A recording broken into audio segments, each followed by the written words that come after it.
Hey folks, this is Jake here at Canadian Cutting Edge, and today we're taking a look at the Bestech HORNET. The Bestech HORNET is a knife that I got, I don't know, 3 months ago, 2.5 months ago, something like that. 2 months ago, not 3.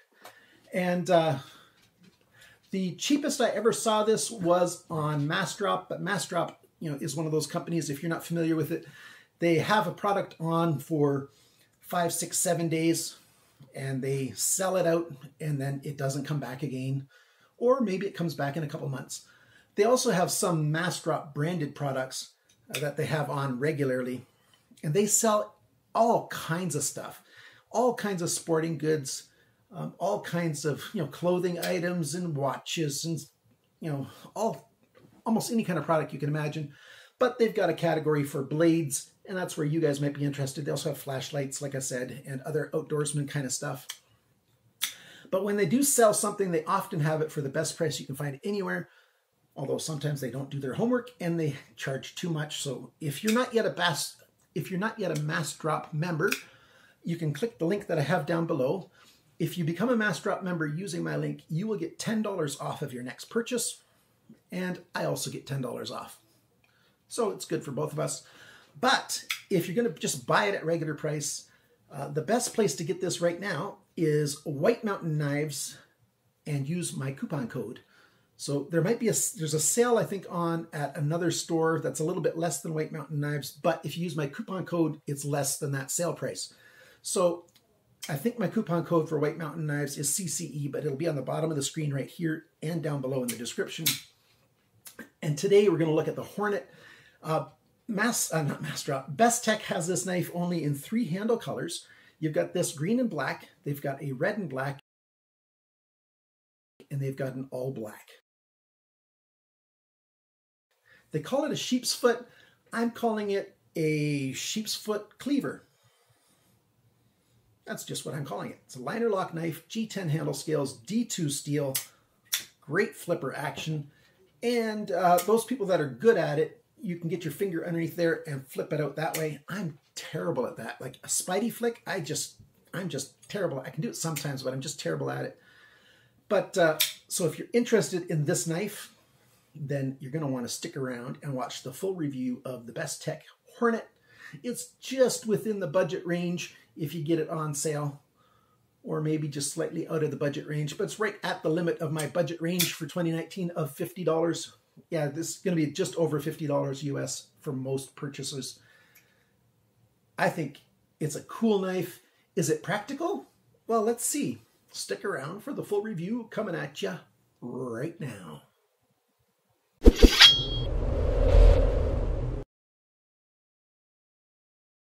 Like I said, it's got D2 steel for the blade, and they've put a tiny little label of D2 right there. And the flipper tab, it's got a little bit of a scoop kind of on it. Slightly behind the center point of the pivot, so that's why if you press straight down, that works to flip it, or you can use the light switch method. Either one works just fine for deploying this blade. If you just look at it, it's a beautiful knife in my estimation. It's kind of unique, although there have been a number of these cleaver type knives recently. We've got a pocket clip that's on the right side only.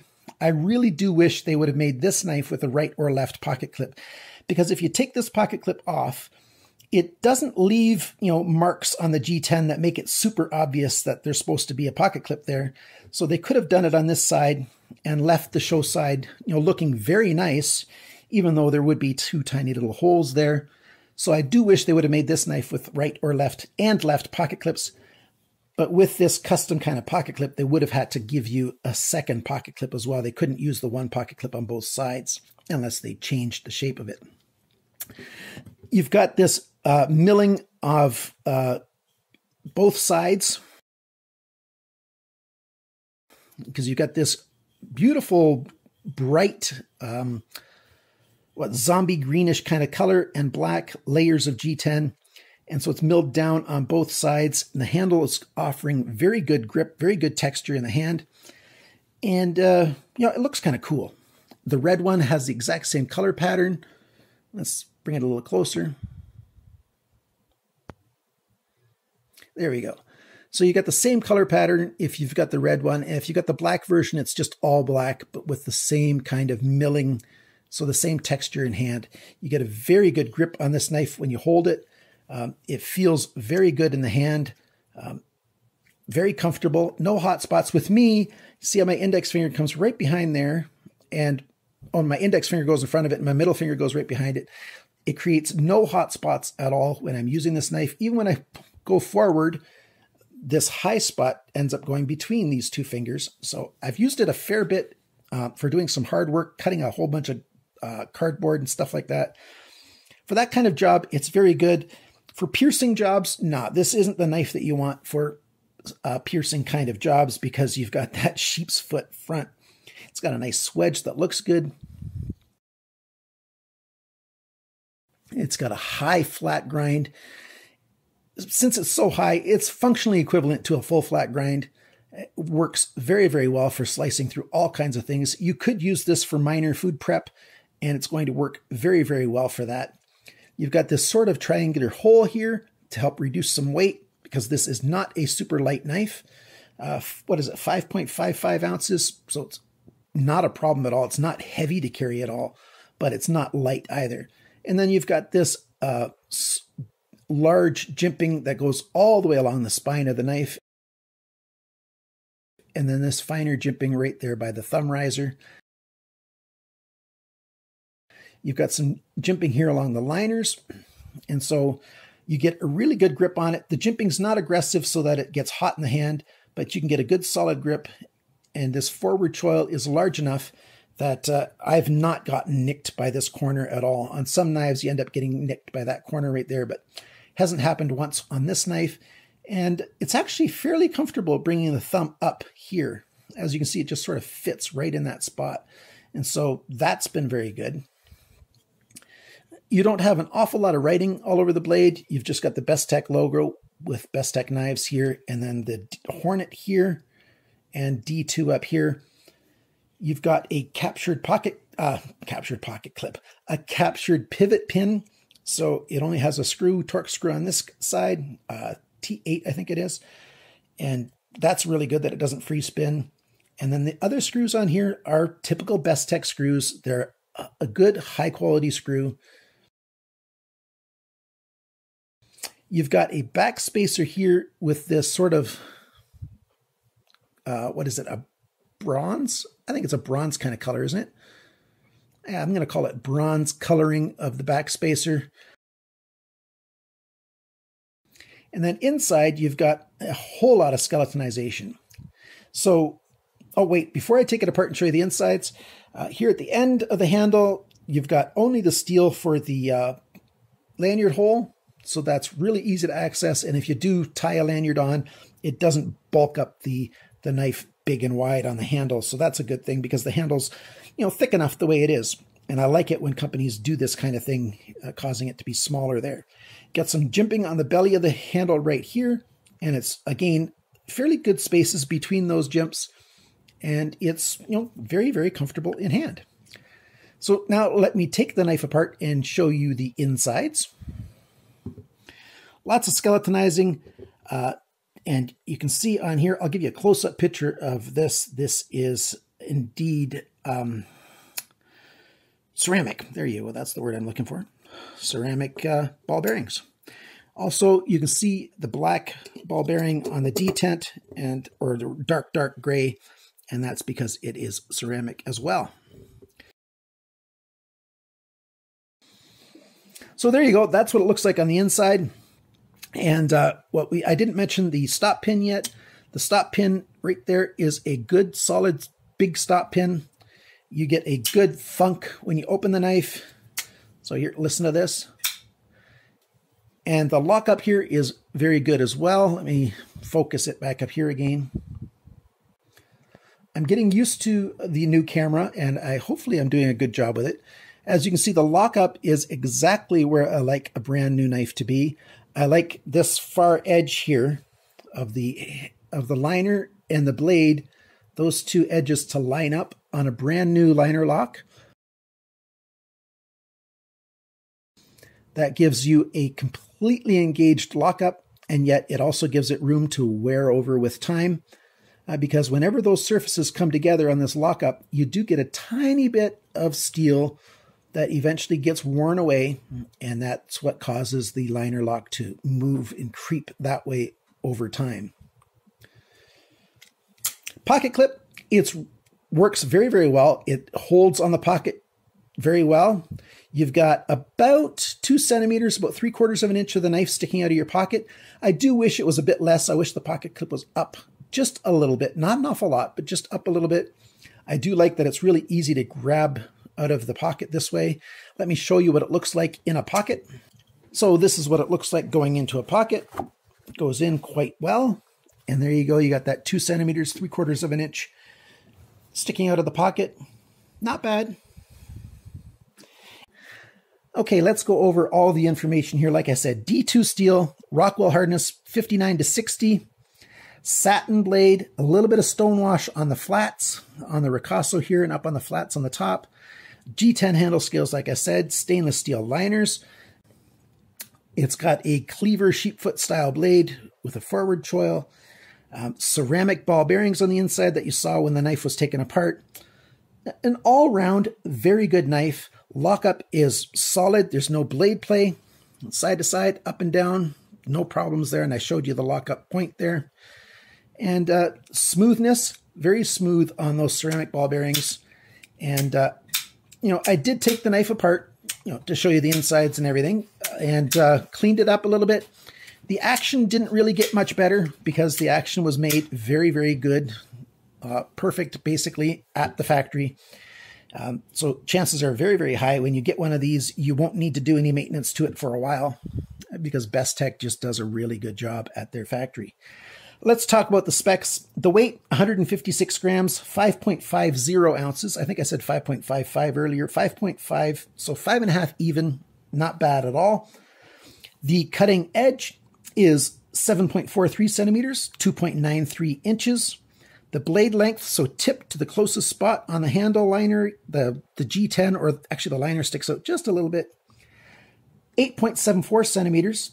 That's 3.44 inches, or 3 7/16. The blade thickness is 3.75 millimeters. That's 0.147 inches. So it's a nice thick stock here, well over 1/8 of an inch.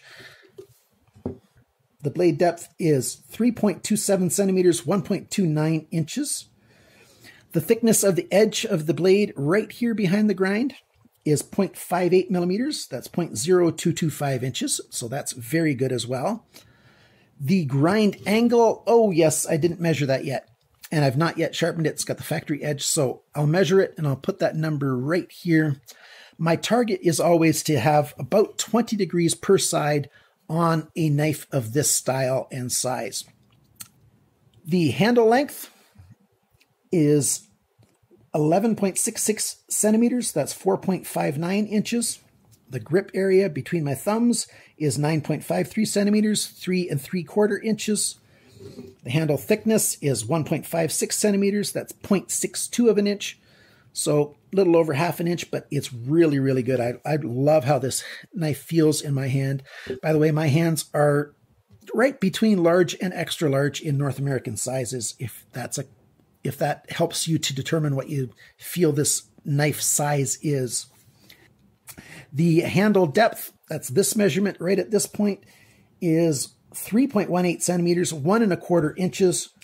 And then when it's closed, the handle depth with the blade is 4.3 centimeters, 1.7 inches. And the total length of this knife with the blade deployed is 20.15 centimeters. I think the specs say 20.2. So this one just happens to be a tiny bit under that. That's 7.93 inches. So basically an 8-inch knife with a 4-inch blade and almost a 5-inch handle.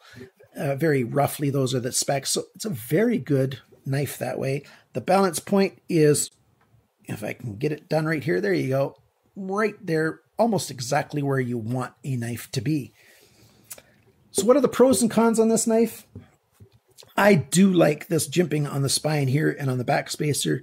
It's gentle enough that it doesn't get hot, and yet there's enough of it to give a very good grip for extended use.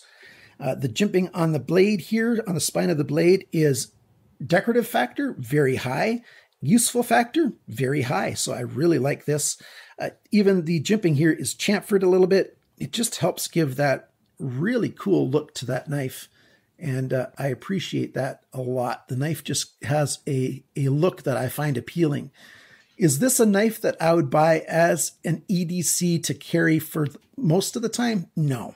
No, this isn't a knife that I'm going to call my main EDC or my general EDC, because I want something that not only slices well, because this slices very, very well. It's an awesome slicer.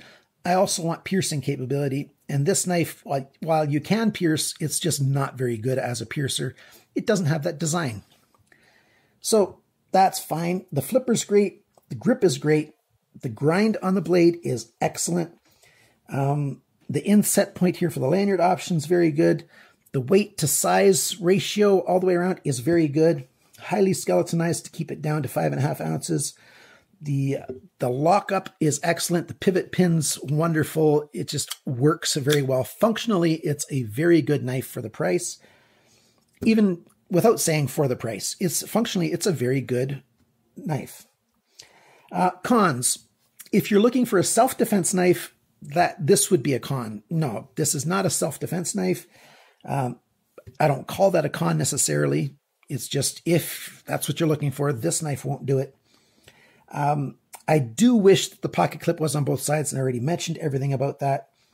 And the other con for this thing, I don't know. Is there one? I love this knife. It's not just a fantasy knife in that, it looks great in the hand and on the shelf. It is actually a fairly practical knife for everything except for piercing. It slices very well. It's a good cutting knife, good steel, great edge. It's a good knife. And it's also a fun knife. Like I said on the unboxing, it reminds me of that rhinoceros bug from the movie The Bug's Life from a long time ago, back when my kids were little.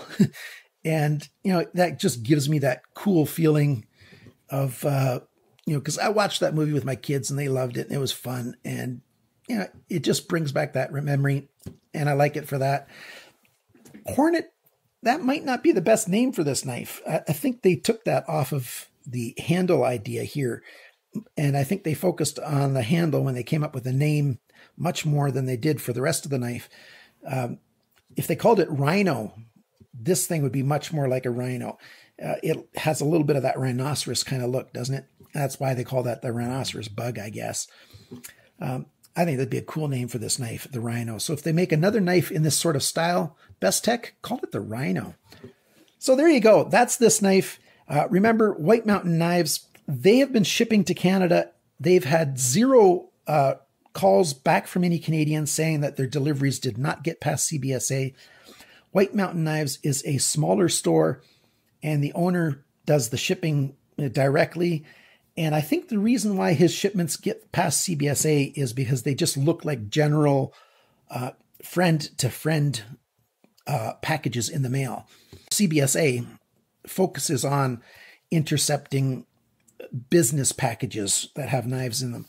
And White Mountain Knives packages just don't look that much like business packages, which is why they come through. But of course, I can't guarantee that if you're in Canada and you buy from White Mountain Knives that you'll get it.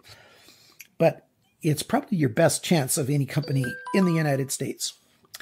If you heard that little bit of ding, that's because I just got a text on my phone. So if you're in the market for a knife like this, consider getting it from White Mountain Knives. If you're in Canada, like I said, I can't guarantee that you'll get it. But if you live in North America, please consider shopping at White Mountain Knives. They are supporting my channel now. Thank you very much. Thanks for watching. Thanks for liking, sharing, commenting, and subscribing. Thanks for being a friend of Canadian Cutting Edge and letting your friends know about this channel. Have a great day, and remember, always cut towards your chum, not your thumb.